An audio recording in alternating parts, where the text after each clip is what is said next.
Railway station, আবার কখনো মসজিদের এলইডিতে ভেসে উঠছে আওয়ামী লীগ আবার ফিরবে, সেটাও আবার ভয়ঙ্কর রূপে। মুখে গত 5 আগস্ট দেশ ছেড়ে ভারতে আশ্রয় নিয়েছেন ক্ষমতাচ্যুত শেখ হাসিনা। একসাথে মাঠে নেমে যৌথ ভালি যে ওরা কার সন্তানে বুঝতে পারতেছ না, যদি বুঝতো তা ওকে নিয়ে কোনো কথা করতো। ওরা এখন বিএনপি নিয়ে কথা করছে, আওয়ামী লীগ নিয়ে কথা করছে। আরে বেটা, যে দেশে বট গাছ না তাই সে দেশে বড়ই গাছের কোনো দাম তাই নাই।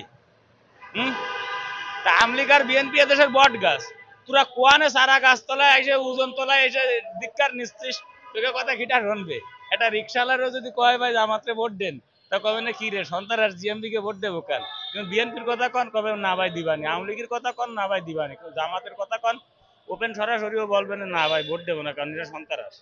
আমি নিজের চোখে তো দেখছি ওই 4 সালে 5 সালে এরা কি ভারী তাণ্ডব চালাইছে। ওগে কারণে অনেক বিএনপির নেতা। আর ভারত আছে আমাদের পার্শ্ববর্তী একটা রাষ্ট্র, আমাদের চতুর্পাশে ভারত, মানে এক পাশে বঙ্গোপসাগর, 3 পাশে ভারত। তা ভারত আমাদের প্রয়োজন আছে। আমরা অনেকজন অনেক কথাবার্তা বলতেছি। এখন আমেরিকার একটা চাইলে আমাদের ভারতের সঙ্গে দীর্ঘদিন ধরে দ্বিধাদ্বন্দ্ব আসছে। খালেদা জিয়াও যদি ক্ষমতা আসে তাও ভারতের সাথে আমাদের সম্পর্ক ভালো থাকবে। আওয়ামী লীগও যদি ক্ষমতায় আসে ভারতের সাথে আমাদের সম্পর্ক ভালো থাকবে, কারণ এরা এই দেশের স্বাধীন করার একটা দল।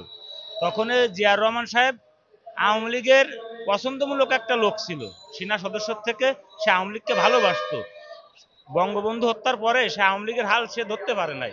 তখন সে কি করবে, একা একা একটা দল খুলে সে বিএনপি গঠিত করে আজকে সারা বাংলাদেশে বিএনপি প্রতিষ্ঠিত। আপনারা দেখেন আওয়ামী লীগও যেরকম প্রতিষ্ঠিত, বিএনপি ওরকম প্রতিষ্ঠিত। বিএনপি আজকে কেন প্রতিষ্ঠিত? কারণ তার একটাই সূচনা, জিয়াউর রহমানের 71-এ বিশাল বড় একটা ভূমিকা আছে বাংলাদেশকে নিয়ে। এখন সেই দলটাকে যদি বাদ দিয়ে যারা 71-এর সময় স্টাবলিশড একটা পুরুষ, সে একজন মুক্তিযোদ্ধা হলো না, আজকের এসে আল্লাহ টাটকা অলি হয়ে পড়লো, ইয়ে আমরা কখনো কোনোদিন বিশ্বাস করবো না। ভোট যদি দেওয়ার সুযোগ পাই, হয় ভাই আওয়ামী লীগ, তা নাহলে বিএনপি, এর বাইরে কোনো কিছু হিসাব কিতাব করি না। আর ইন্ডিয়া আমাদের পার্শ্ববর্তী রাষ্ট্র, আমরা চাই না কখনো ইন্ডিয়ার সাথে আমাদের যুদ্ধ হোক। আমরা ইন্ডিয়াকেও ভালোবাসি, বাংলাদেশকেও ভালোবাসি, যেহেতু তারা আমাদের সঙ্গে থাকে, আমাদের একটা নিষ্কাশন বাংলাদেশ দিছিল। এখন যদি আমরা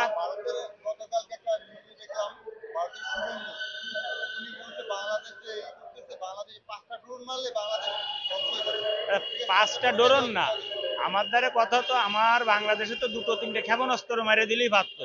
আমেরিকা মারতে পারতো, রাশিয়া মারতে পারতো, চীন মারতে পারতো, ভারত যে মারতে আসবে। আপনার মনে হয় এ সমস্ত কথাবার্তা আসছে ফাও কিছু কিছু হুঙ্কারজনক কথা, যাতে আমাদের বাংলাদেশে তো অনেক রাজনৈতিক দল আছে, তাতে করে জামাতের লোকজন অনেক কিছু বলতেছে। এর জন্য আসছে বিভিন্ন সময় ভারতের একটা হুঙ্কার দিচ্ছে, কিন্তু না, ভারতের সঙ্গে কখনো বাংলাদেশের যুদ্ধ বাঁধবে না। যদি যুদ্ধ বাঁধে তখন বলে নেন যে ভারতের কিছু জায়গা আছে তা সাইডে দিচ্ছে, ওরা এমনি চাষ করে না, আমাদের বাঙালিরাই যে চাষ করে, যে জায়গায় ওরা চাষ করার কথা বলতেছে আসলে এটা সাংবাদিকরা ভুল দেখাচ্ছে।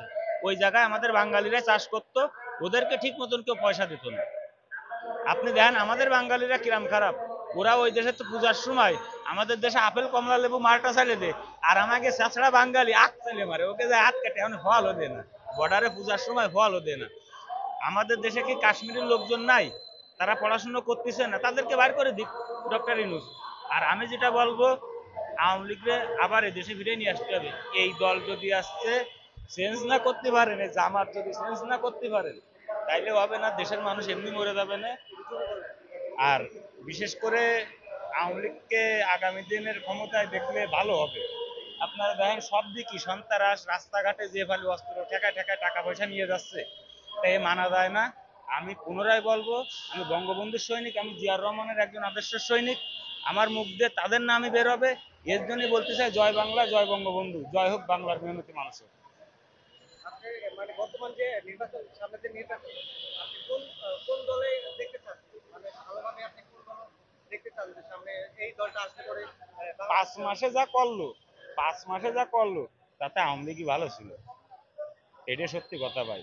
আওয়ামী লীগ থাকলে আমাদের এত রাস্তাঘাট কোথাও আটকায় দিত না, বুঝছেন? আমাদের সব রাস্তাঘাট আটকানো, 60 টাকার একটা ভাড়া মারতে যাইয়ে আমাদের 2 কিলোমিটার ঘুরতে আসছে। মানে এবারে যে সেই জায়গা যাইতে গেলে 150 টাকা ভাড়া পড়তেছে, কিন্তু আমাদের সে 60 টাকার বেশি দিচ্ছে না। আপনারা দেখেন সবকিছু দ্রব্যমূল্যের দাম বেড়ে গেছে।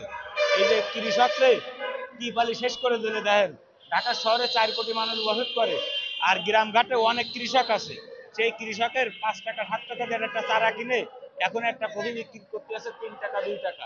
তো এই সমস্ত করাইতে কৃষক কি বেঁচে আছে? আপনার মনে হয় কৃষক বেঁচে আছে? যদি আমার দেশের জিয়া রহমান বলেছিল যদি কৃষি না বাঁচে, খাদ্যদ্রব্য যদি উৎপাদন না হয়, তাহলে আমার দেশে বারবারই সংকট দেখা দেবে। আর এই সংকটের দায়ী আমি কাউকে মনে করি না, এই কিছু ছাত্র সমন্বয়ক যারা আমাদের, মানে এটা তো সত্যি কথা, আমরা যখন যুদ্ধ করেছি তখন তো ছাত্র দল ছিল না, ছাত্র শিবির ছিল না, আমরা সাধারণ ছাত্ররা যুদ্ধ করেছি। আর এখন এরা আসছে এইরকম একটা হয়ে গেছে যে শেখ হাসিনা থেকে রাজাকারের নাতিপুতি কইলো, আমি একে লিগাল রাজাকার কয়ে গেলাম। এরা রাজাকারের চেয়ে কোনো অংশে খারাপ না, আর কোনো অংশে কম না, এরা একদম অরিজিনাল রাজাকার, সদ্য রাজাকার। তা নাহলে শেখ মুজিবের অবদানকে যারা অস্বীকার করে, একে বাঙালি বলা যায় না, এরা নির্ঘাত পাকিস্তানি, এরা নির্ঘাত পাকিস্তানি ভাই।